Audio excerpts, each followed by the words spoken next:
थोकिन सुन तो लेते हमरे बात। तोला रानी बनाहूँ के खाओ घरवाली बनाहूँ के खाना। तोला रानी बनाहूँ के खाओ घरवाली बनाहूँ के खाना। तोरी आँखी फूटत हावै रे कागरी आँखी फूटत हावना। तोरी आँखी फूटत हावै रे कागरी आँखी फूटत हावना।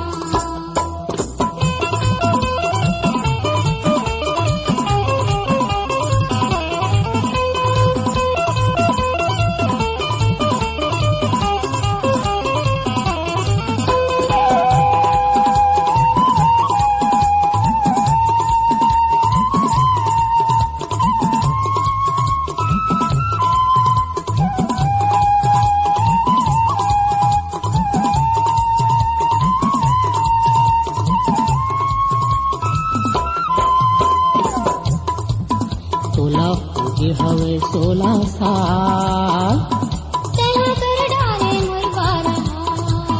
तोला होगे हवे 16 साल तेरा कर डाले मोर बारा। तोरे जमोला साहा खावो तोरे जमोला साहा खावो। तोला रानी बनाहूँ के खाओ घरवाली बनाहूँ के खाना। तोरी आँखी फूटत हावै रे कागरी आँखी फूटत हावना।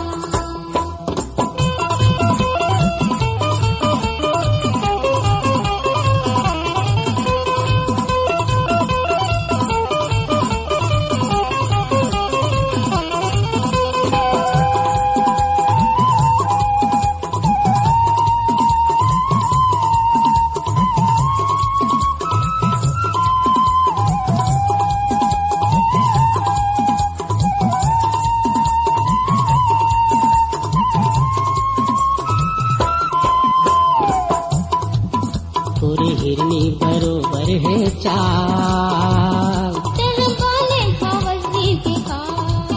तोरे हिरनी बरोबर है चाल काबर बाले हवस के काल। तोला सपना मत रही खावो। तोला रानी बनाहूँ के खावो घरवाली बनाहूँ के खाना। तोरी आँखी फूटत हावै रे कागरी आँखी फूटत हावना।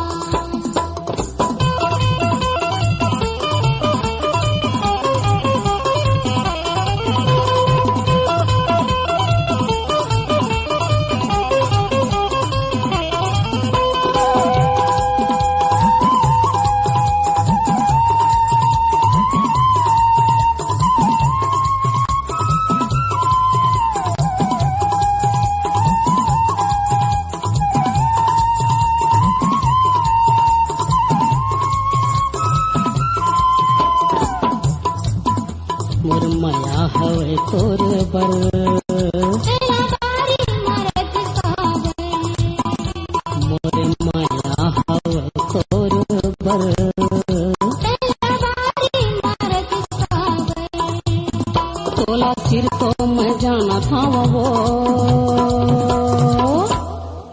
तोला रानी बनाहूँ के खाओ घरवाली बनाहूँ के खाना। तोला रानी बनाहूँ के खाओ घरवाली बनाहूँ के खाना। तोरी आँखी फूटत हावै रे कागरी आँखी फूटत हावना। तोला रानी बनाहूँ के खाओ घरवाली बनाहूँ के खाना। तोला रानी बनाहूँ के खाओ घरवाली बनाहूँ के खाना। तोला रानी बनाहूँ के खाओ घरवाली